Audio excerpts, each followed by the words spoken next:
this episode is taken from Daffy's book called Crud, Another Journal. This is based on her personal experience with a cross-eyed art teacher. So this is a true story, and you remember. So we hope that you enjoy that. This is a little bit different episode. She has asked that I read an excerpt from this book, and she's going to provide commentary. Okay, here we go. Okay. It really wasn't fair to have an art teacher who was cross-eyed. Don't get me wrong, I didn't care that his right eye looked to the left and his left eye looked to the right. I just didn't want to cross him. No pun intended. I swear, I tried to be good in Mr. Douglas's class. He didn't see it that way. No pun intended again. He really couldn't see straight, so I really don't know how he saw things, if you want to know the truth. Because I felt compassion for him, I tried to see things the way he saw them, with crossed eyes.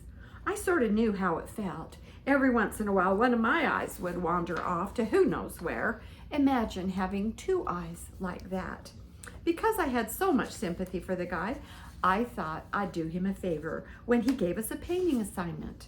When he wanted the class to paint a picture of a bowl with a pear in the center, an apple left of the pear, and grapes gracefully wrapped around the right side of the pear, I painted the picture in reverse. That was nice. I kept the pear in the middle, Nice of me. but switched the grapes and the apple just so Mr. Douglas could see my painting straight, well crossed, the way I figured he saw things. He thought I was being a smart aleck, but I wasn't. I swear it. I was trying to be helpful. I guess I should have known that since his left eye looked right and his right eye looked left, he was seeing my gestures as bass-ackwards. I was the only student in the class who took his crossed eyes into consideration. Looking back, no pun there either, I was wrong. All I had to do was ask who he was looking at, and he'd send me to stand in the corner of the classroom. He'd point toward the wall of paintings, but he'd say, "Go stand in the corner." Point And that way. I did. I have to go that way. I probably should have stood at the wall of paintings. That's where he pointed. I would have had something better to look at than the cobwebs on the floor in the corner of the wall. It wasn't until the day when he had the entire class sit at the long table that spanned the width of the room. I was sitting on the right end and Bradley R. was sitting on the left end. When Mr. Douglas asked a question with one eye looking at me and the other looking at Bradley, no one dared answer.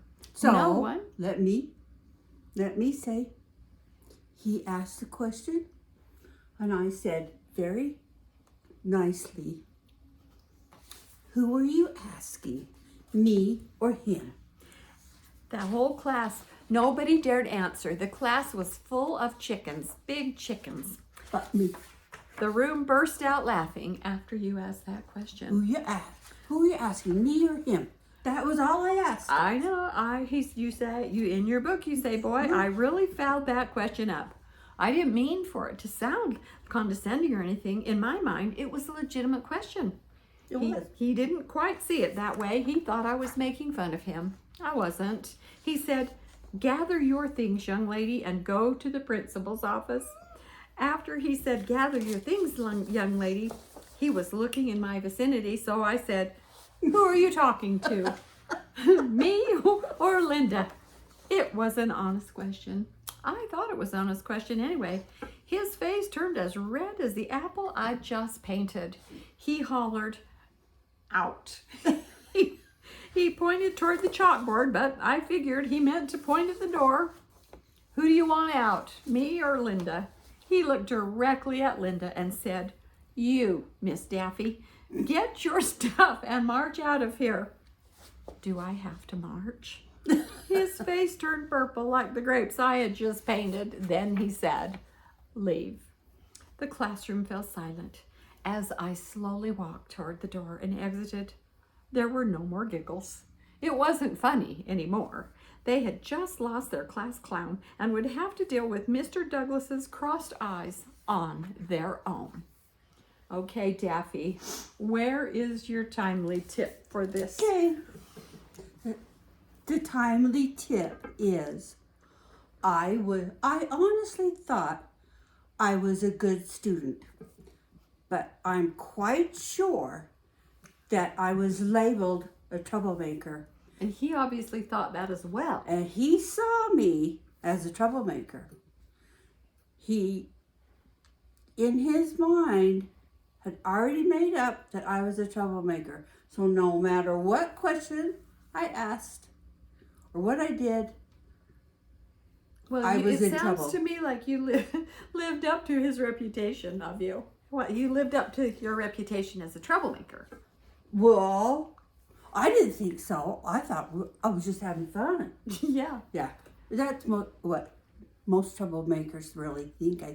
I think is, oh, we're just having fun. But anyway, I always remember that because I didn't just have to go to the principal's office once. For the rest of the semester, I had a desk in that office. In the principal's office. In that office where all the kids who would check out early or something, they'd all see me sitting there. Every single day, I'd have to go sit there in the office for the rest of the semester. During that period? During that period, for the rest of the semester. So it really made an impact on me. And I think there's a real danger with labeling our children. Like, I wasn't going to do this, but I think it's timely. There's a man named Rosenthal who took this theory and tested it. He went to a teacher and said, I would like to test your students, and then through this test, I will be able to tell you who your star students will be. And so she said, okay, great. So he gave the test. She gathered them up and gave them to him. About a week later, he told her, okay, Johnny's going to be a star, Susan's going to be a star, and he maybe picked out 5 of the students who were going to excel and be the class leaders. Well, by the end of the year, they were the class leaders. Well, the truth was, he didn't really test the children at all. He was testing the teacher because he had told her, this girl, this boy, this girl, this boy, and that's how she saw them, and because that's how she saw them, that's how she treated them. And they measured up. But he was sued by the parents of the students that didn't get picked because they were at a disadvantage. So I feel like Mr. Douglas, somebody got in his ear and said, okay, she's a troublemaker. So I lived up, all I was doing was just living up to what he wanted me to do. And you did a great job. I did a great job. I should have been the star. It sounds like you were.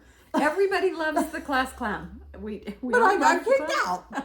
Yeah, was much to the dismay of the classroom. So the lesson is, for parents especially, to look at your children not with the left eye or not with the right eye. Our eyes only pick up light. We see with our brains. Our brains tell us what we see. So if we see our children as troublemakers or shy or whatever, that's how they're going to perform. Because that's how we will treat them. That's how we will treat them. So it's important to see the good things and, no pun intended, but keep a blind eye to the things that are negative. And maybe those negative things will go away if you don't keep pointing them out. Keep pointing out the positive. That's good. Yep. Yeah. And really, that episode, I don't remember a whole lot of what happened in other classes. I remember I got hit on the head one time from one of the teachers. I was making a little sound. But I lived up to their expectations. So take it from me. It makes you grow up. This is, 50 years later? 50 years. Let me show you. See this? This is an eyeball. for 50 years I've been drawing eyeballs, and now I know why. Because he ruined Because he was seeing with one left, his right eye was looking this way, and I just tried to appease him. There you go. There you go.